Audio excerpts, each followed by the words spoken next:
Hey guys, Artem and Georgia here from Saunas and Spas, and today we're gonna show you how to assemble our largest barrel sauna in the range, Summit. It's a 2.3 meter diameter sauna, 2.8 meter long, and it's made out of thermos spruce. But the first thing is we're gonna prepare the base. So in this case you can see we use crushed rock, we have pavers in place, and we're just making sure everything is level.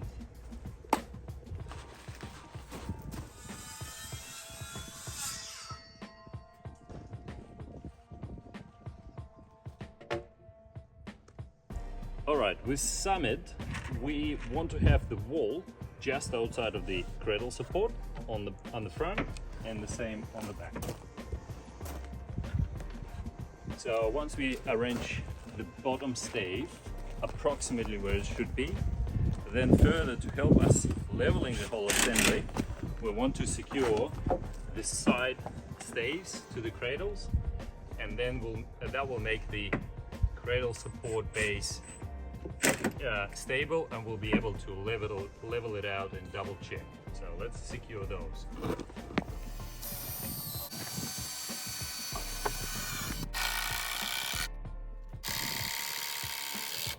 When the cradle base is assembled, it's important that we check the length of the support on both sides.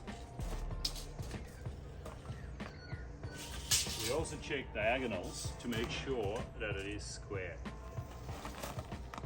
So it's 29 top. And that's, yeah, spot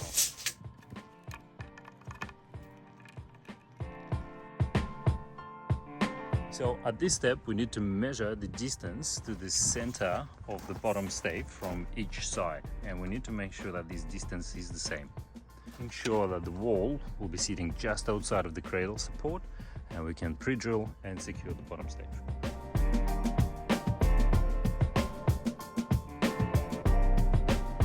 From this step forward, we're just going to bring the staves and secure them to the cradle with screws. So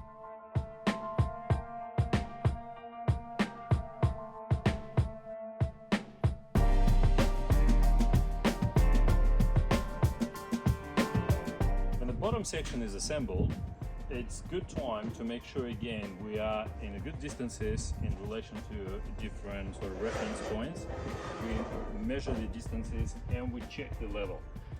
It is also very important to drill two 10mm holes in the bottom stave, right in the middle on each side of the sauna, and this is to make sure that if any moisture, any water is accumulating in this notch, it has a room to go. So now we are into assembly of the back wall. The back wall comes in two big pieces, and there's a couple of small ones for the sides as well, like this ones. So we'll need to secure the side ones before we secure the entire wall. So to secure the side bits, we pre-drill with a 4mm drill bit, going through like so here. And then we will need to screw a couple of screws on each side of this little section. Now, if you miss any of that, we always supply a manual with every sauna, so just follow the manual and everything will be there. Now that we assemble the back wall, we will need to secure the two panes together and lift it into position.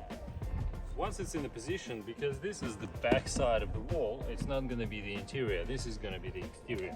We will take all of the connection panels, all of the connection blocks off later, but at the moment let's connect it. So we'll need to pre-drill it and secure the two pieces. For the next step, we will need to find a nice flat area where we could assemble the front wall. The front wall comes as a big Tetris or puzzle-like assembly. So we need to assemble the frame, which assembles quite easily with using a mallet, and then we create a bit of a notch for the or opening for the windows on the glass panes. So the next step will be to apply silicone in the corner, put the glass panes in, and then use a cover frame to secure the whole assembly.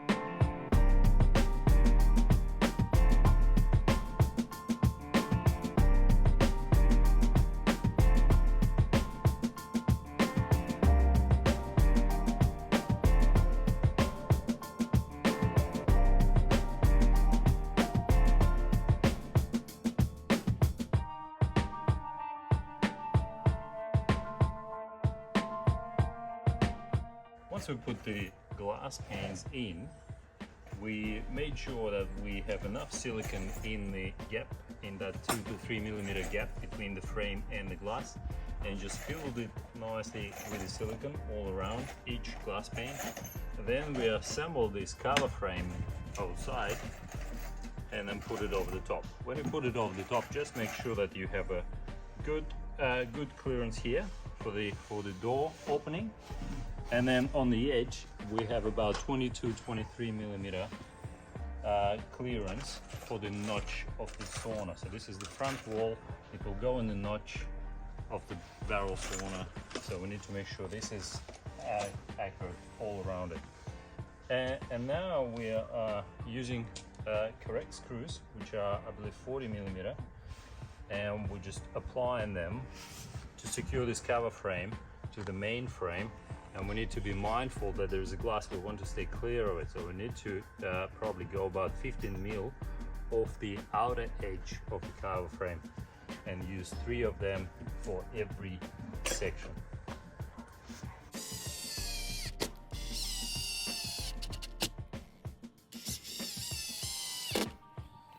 So once we silicone the front wall and we assemble the front wall, we'll let it settle for a little bit, maybe give it 15 to 30 minutes.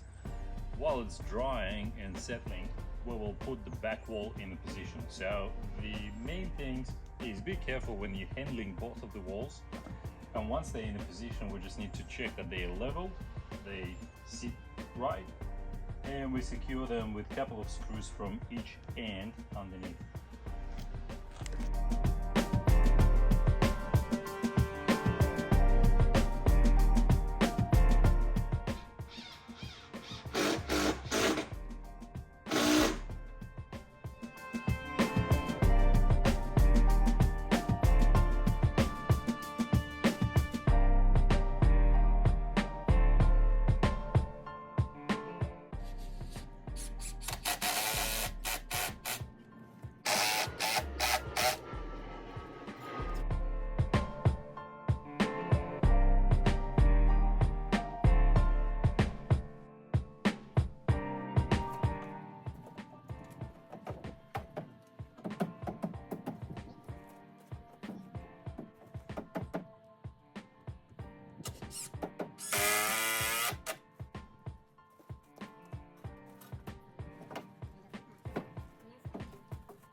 So we put the walls in, a couple of important bits. When you put the front wall, it's important to keep the cover frame on the outside. So the cover frame that was with the screws over the top, that sits on the outside of the notch. Now we secure the walls and we start to assemble the sauna with staves. The important bit here is just to stay away from the glass.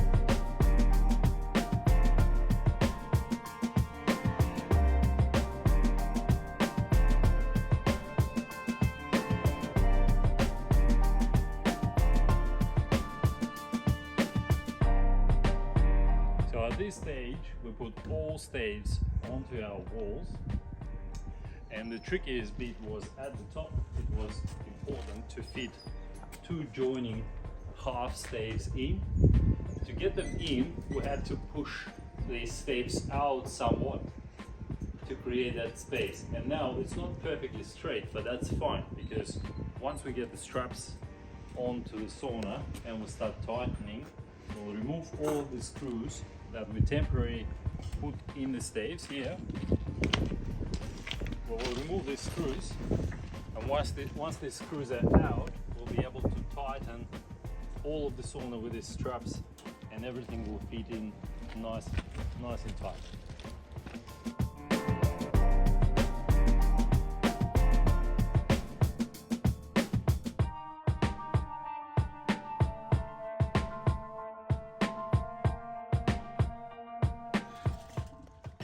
So to apply the straps, we measure 150 mil of one end and bent it using hammer. Then this side goes up and we get a snug fit of the strap, make sure it's all around nice and tight. And then we need to measure 240 of one strap and make a mark. Once we made that mark, we could put the second bracket there. Let's do that.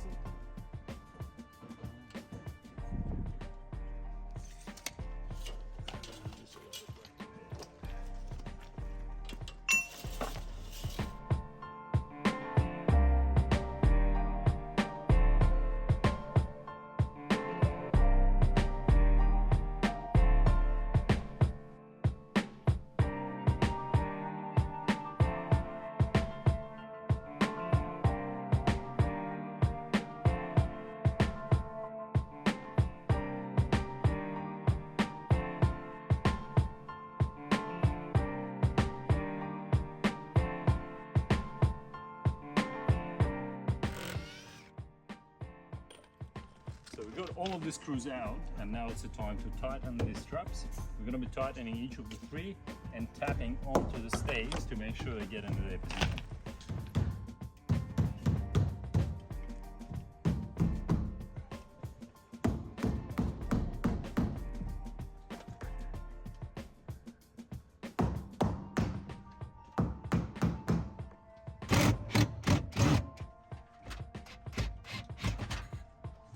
So we also removed the back panels. They no longer needed.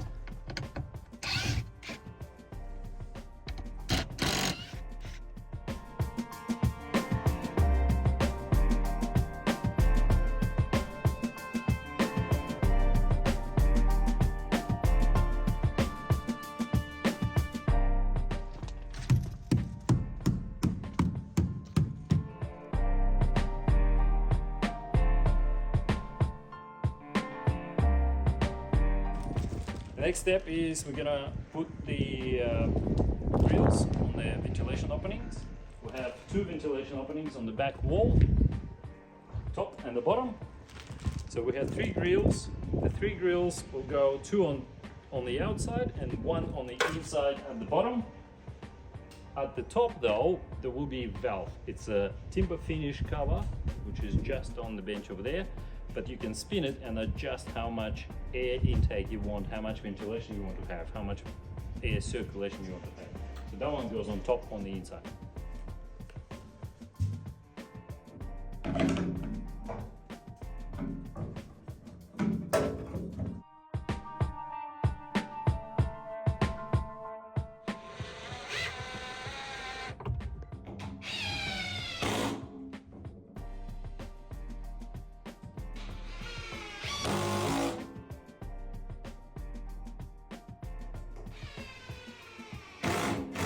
So what we're doing here, we're securing the bench supports to the back wall.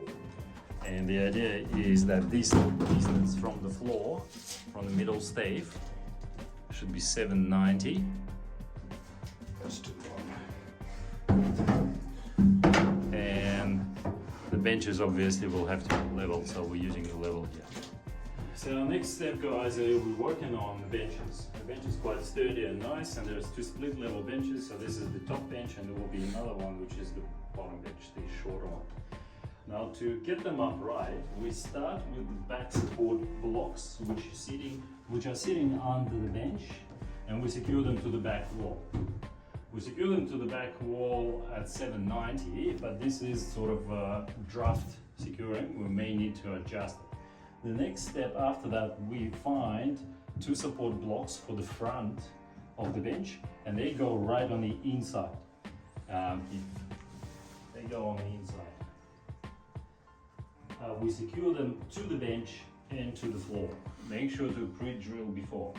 So once one side is secured, you can cross-check the level of the bench at the front and secure the other side, the other support block. So then we at least have a horizontal good level at the front of the bench. The next step is we check the level in this plane, and if we need to, we can bring the back of the bench up or down and secure this block to the wall, which will support the bench at the back. We could also pre-drill and screw the bench to the wall at the back as well.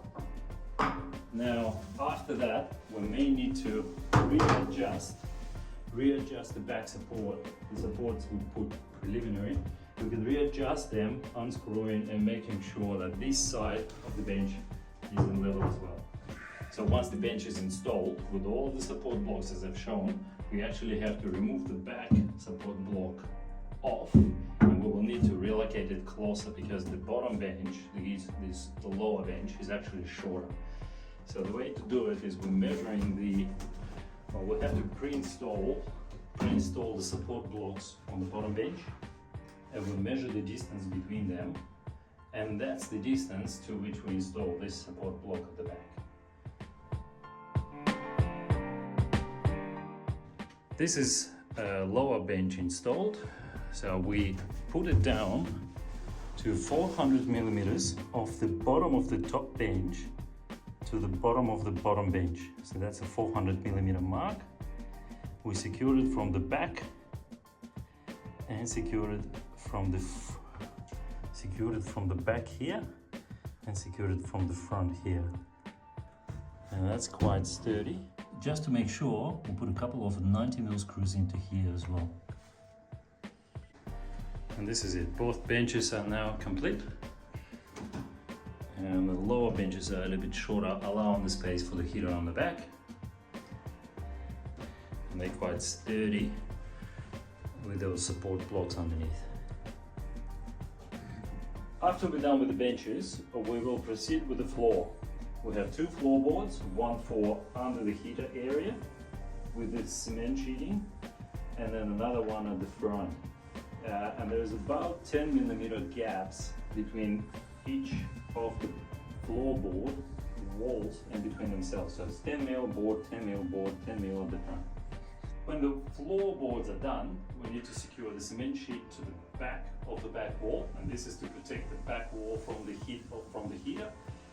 If we are going to install an electric heater, like in this case, we don't need a spacer behind it. If it is a firewood heater, then we will also need the spacer behind this sheeting. So in this case, no spacer, we just pre-drill it and put a couple of screws, and that will protect the wall quite nicely.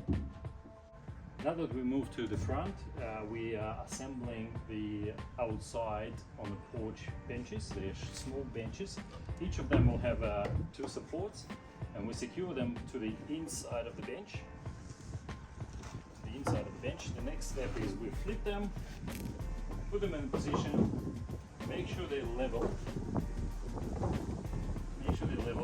and then we secure this feet to the body of the sauna, and we have a support brackets behind underneath to the body of the sauna.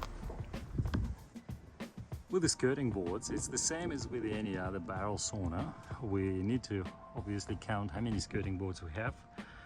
Then we need to separate them. There will be half for the back wall, half for the front wall. And we start from the very top. And we pre-drill the skirting boards and then secure them to the sauna, going both ways. So going on the right hand side, going on the left hand side, and we should end up on roughly the same height on both sides. If it's a few mil out, that's not a big deal. So once the skirting boards are in the position, we could put the rainwater separation plank that will be under the shingles.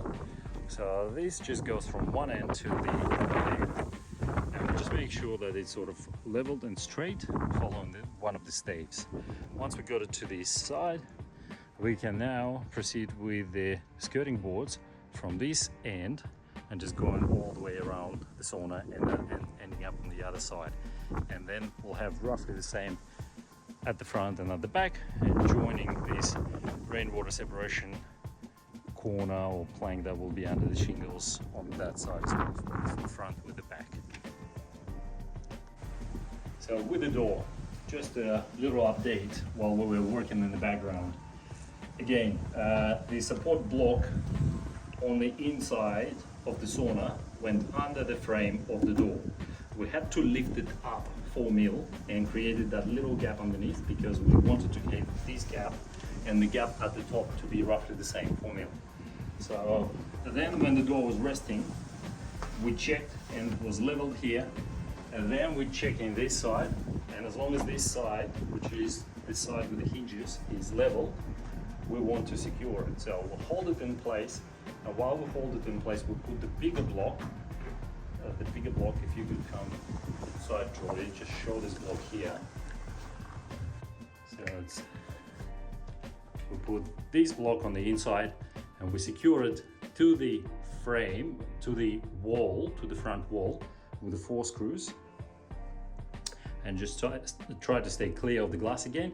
Once it's secured, then we can secure the frame of the door to that wall or to that block. Then we cross-check the level again. It's leveled here, leveled there, and then we do the same with this side. So we put the block and then we secure the door to that block, making sure all is in level and the door is closing nicely and the gaps are equal. So it's also important to try to maintain these gaps here as equal as possible on both sides, at the top, at the bottom, and on the sides.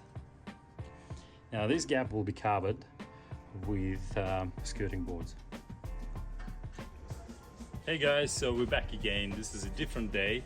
We haven't completed everything, and today we're here to finish with our bitumen tile shingles. So we're gonna show you how to do the shingles today.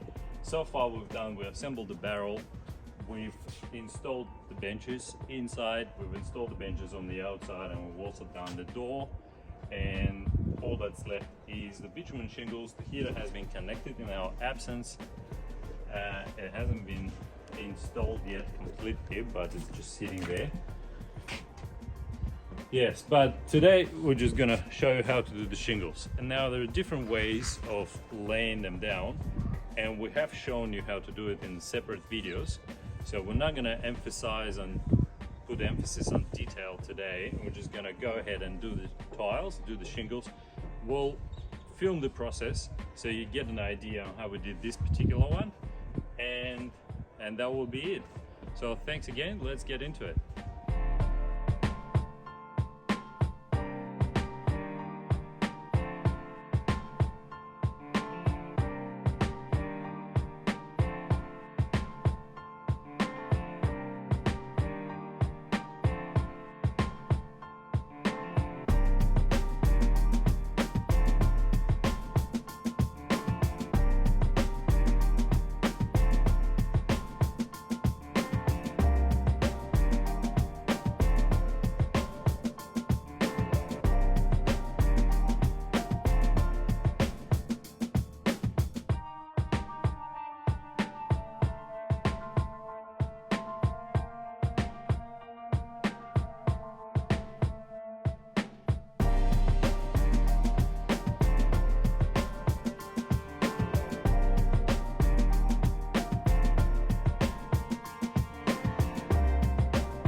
right, so when you go all the way from one side with bitumen tiles and all the way from the other side with bitumen tiles, you in the end will have a very small overlap here. So you can see there's tiles coming from one end, tiles coming from the other end, and then with this last layer we're covering the joint between that side and this side.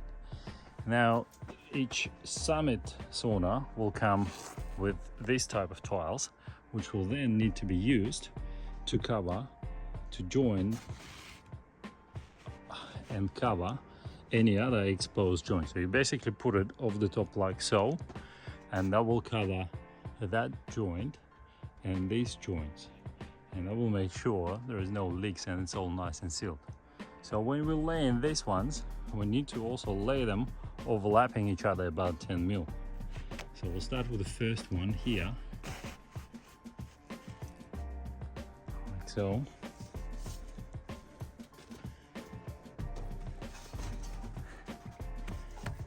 And then there will be a second one here, which will need to overlap the previous one by about 10 mil.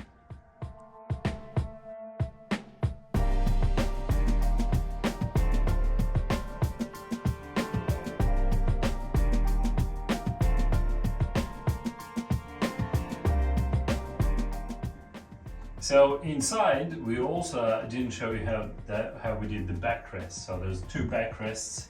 All we do is just pre-drill them, position them at the comfortable height, and secure it to the wall. So there's 4 screws. We also put the thermometer at the round sort of mid height. This is going to be a little bit higher than you probably needed to, because it's above the head. So if you sit on the bench, then your head level is about here. So this is on the head level temperature. So just be aware of it. It will be a little bit cooler here, and that will be quite hotter, which may not be very representative of where you want to measure the temperature.